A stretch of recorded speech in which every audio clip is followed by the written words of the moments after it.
An alien child asked why humans smile before a fight. No one answered. The first formal cultural exchange between humans and Keth happened in the 3rd year after accession, on Keth Station Vayer, in the middle of what the Keth considered a relatively quiet diplomatic season. Fleet Admiral Voskahar had agreed to host. He had agreed partly because the Council had suggested it, and partly because, after 3 years of watching humans do things that his intelligence files had not predicted, he had decided that the only way to understand them was to be in the same room. He had not, he would later acknowledge, fully accounted for what being in the same room actually meant. The human delegation arrived on a Thursday morning, and within 45 minutes had rearranged the reception area to be more conducive to what Counselor Obi described as comfortable conversation, which works better without the formal seating arrangement, diplomatically, but with such decisive efficiency that the station staff hadn't noticed it happening until it was done. Distributed to every Keth delegation member, small handwritten cards with their names in Keth phonetic script, which they had apparently prepared in advance based on the delegation list, and which they pronounced with a specific determination of people who have practiced and are aware they may still get it wrong, but are committed to trying. Established, apparently entirely through informal conversation, that the head of Keth Cultural Affairs had a strong interest in human architectural history and begun a conversation about it that would continue, intermittently, for the entire 3-day exchange. Voskahar had stood at the edge of the reception and watched all of this happen. He had a long record, by now, of watching humans. He was still, consistently, not quite fast enough to track the edges of what they were doing. He had, eventually, crossed the room and stood next to Commander Solis. "Admiral," she said. "Commander." He looked at the reception. "You rearranged the room. It seats better this way," she said. "For talking. How did you know how it seated better? You've never been here." She looked at him for a moment. "I looked at the layout before we arrived. Considered what kind of conversations we were hoping to have. Made a call." She shrugged slightly. It seemed like the hospitable thing to do. He thought about this. The hospitable thing, for guests to rearrange the host's reception. She looked at him steadily. The hospitable thing is whatever makes the conversations go well. A pause. "We can put it back if you prefer." He considered. The conversations were, in fact, going well. The Keth Cultural Affairs officer had been talking for 20 minutes and showed no sign of stopping, which was unprecedented for a formal exchange event. "Leave it," he said. The Keth children had not been part of the original program. Several delegation members had brought family, as was customary for extended diplomatic visits, and the children, ranging in age from what translated roughly to 7 to 14 human years, had been provided with a supervised social space adjacent to the main diplomatic area. By the afternoon of the first day, the supervision had become nominal. The children were not where they'd been told to stay. They were in the main diplomatic area, talking to the humans. Voskahar had noticed this and had not intervened, partly because the conversations appeared to be going well, and partly because he was curious. Children had fewer constraints than adults. They asked things adults had been carefully not asking. He had been right. The child who asked the question was named Velthara, the youngest of the group, 7 years old by the Keth calendar, with a specific combination of shyness and absolute fearlessness that 7-year-olds deployed. She had been watching the humans for most of the afternoon from a safe distance. Then she had walked over to Commander Solis and looked up at her. "Can I ask you something?" she said.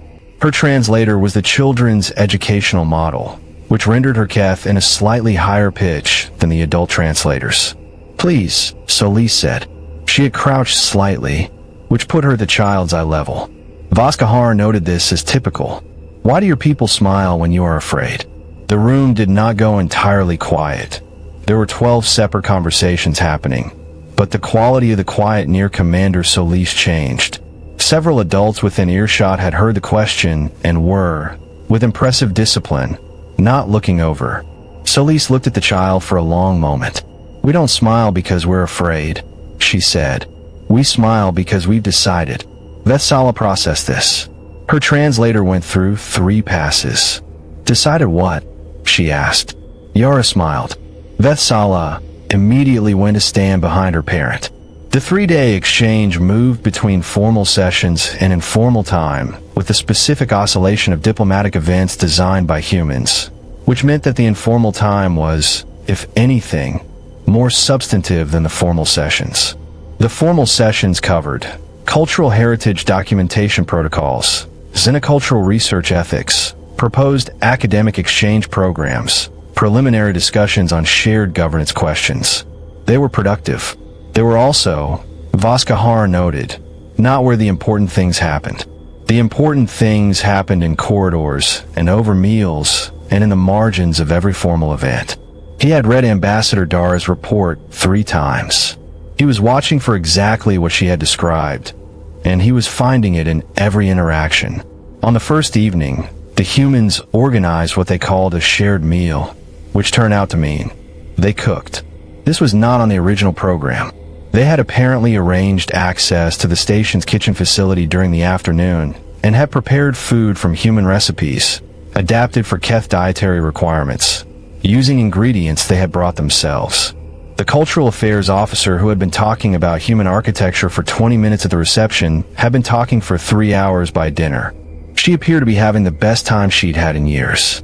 The human historian she'd been talking to, a compact man named Dr. Ewan, who had introduced himself as mostly a generalist, which in my field means you've given up trying to specialize, was taking notes on his personal device at a rate that suggested he had also been having the best time he'd had in years. Voskahar had not expected to enjoy the dinner. He had found himself talking to Solis for 2 hours about naval strategy, which was not a topic he had anticipated finding common ground on, and which had somehow migrated from the Battle of Seoul to the theory of engagement, to the philosophy of command, to what you did when the math stopped being sufficient and you had to make a decision that the math couldn't model. "What do you do?" he had asked her. "I decide," she said, "and then I move." She had a glass of something that the human delegation had brought as a gift, a fermented beverage that smelled like it had opinions. "What do you do?" "The same," he said, "but I want more data first." He paused. "I have never been comfortable with insufficient data." "You never have sufficient data," she said. "You just have enough." "Enough for what?" "To decide." She looked at him. "That's what enough means. Not complete. Not certain. Enough to commit." She paused. "You committed to hosting this exchange." "I did." "Insufficient data." He thought about it. "At the time, yes." And he looked at the room. The cultural affairs officer laughing. Dr. Ewan still taking notes. Velthara across the room, watching the humans with an expression of absolute fascination, staying at a careful distance from Commander Solis. "Sufficient outcome," he said. She smiled. He had, by this point, enough data to know what kind of smile that was. On the second day, Voskahar found himself walking through the station with Solis during a break between sessions. Not planned. They had both stepped away from the same formal discussion at the same moment, for different reasons, and found themselves in the same corridor. "Can I ask you something?" he said. She gestured. "Go ahead." The child questioned. "What you've decided?" He paused. Velthara saw it. Whatever it was. She moved away. Solis was quiet for a moment. She recognized the quality of the smile, she said. "Kids don't have the same filters. They see what adults train themselves not to look at directly. What is the quality?" She stopped walking. They were at a viewport. The station's exterior, the Keth home system stars. "What we've decided," she said, "is that we're here. That we're part of this. The galactic community, the council, all of it. That we're engaged. That we're not going anywhere." She paused. "When I smile in that specific way, what I'm expressing is commitment. Not threat. I'm not threatening anyone. I'm indicating that I'm committed to being here, to this conversation, to this relationship, to whatever comes next." She looked at him. The child understood that commitment can be substantial, that it carries weight, that someone who is genuinely committed is different from someone who is just present. He was quiet for a moment. "She wasn't afraid of you," he said. "No. She was aware of you. In a specific way. Children are perceptive," Solis said. "They haven't learned to manage what they perceive into something more comfortable." She looked at him steadily. "It doesn't have to be uncomfortable. The commitment is not directed at anyone as a threat. It's directed at everything, at being part of things, at staying. She paused. We spent 61 years outside. We're inside now. We're not measuring our involvement. We're just in. On the third day, the last formal session ended at noon and the afternoon was open. Unscheduled. The human delegation spent most of it, as expected, talking. Voskahar found himself in the children's area, where Velthara had, over 3 days, very gradually decreased her safe distance from Commander Solis. She was now approximately 4 feet away, which was, Voskahar recognized, a significant concession from a 7-year-old who had measured the quality of a human smile and drawn a reasonable conclusion. Solis was sitting on the floor, which had caused a minor sensation among the station staff on the first day, and which Voskahar had noted was something human adults did habitually in the presence of children, lowering themselves to the same physical level. He was beginning to understand this, as representative of something larger than posture. Velthara was asking about Earth. Are there really animals as big as this station? She said. Some. Blue whales. Elephants are more common. Solis held her hands out to indicate scale. Whales are ocean animals. Huge. Old. They've been on Earth for longer than humans have. Do they have cities? Do they know things? Different things than we know, Solis said. They communicate. We've been studying their language for a long time. We haven't figured all of it out yet. Velthara processed this. They've been there longer and you don't know their language. Not all of it, but they know yours. Some of them seem to recognize words. We're still learning. A slight smile. We have a lot to learn. Earth is enormous. There's a lot of life on it. A Category 7 Deathworld, Velthara said. She had apparently heard the phrase somewhere, because she said it with the specific confidence of a child deploying vocabulary they know is impressive. That's what the council called it. Yes. But you live there. Yes. And it's home. Yes. Velthara was quiet for a moment. Then, with the directness that had already made her the most honest interlocutor in the exchange. Are you going to stay here? In the galaxy? With us? Solis looked at the child for a long moment. Then she smiled. Not the deciding smile. Not the one that had sent Velthara to stand behind her parent. Something different. Warmer. Yes, she said. We are. Velthara looked at her. Okay, she said. She sat down beside her, approximately 4 feet away. On the last morning, Voskahar walked Solis to the docking bay. A courtesy, not required by protocol, just something he had decided to do. The answer, he said. The one you gave her on the last day. Which answer? Are you going to stay? You said yes. We are staying, she said. I know. He paused. I want to tell you, that is also the most honest thing you have said all week. And it is also the most, he searched for the word, the most quietly terrifying. Not because it is a threat. Because commitment carries weight, she said. Because genuine commitment, from a species with your particular quality of commitment. He stopped. I have spent 3 years watching you. I have read every report. I have run every scenario. I have never quite, he paused. The child moved away from the smile. But she came back.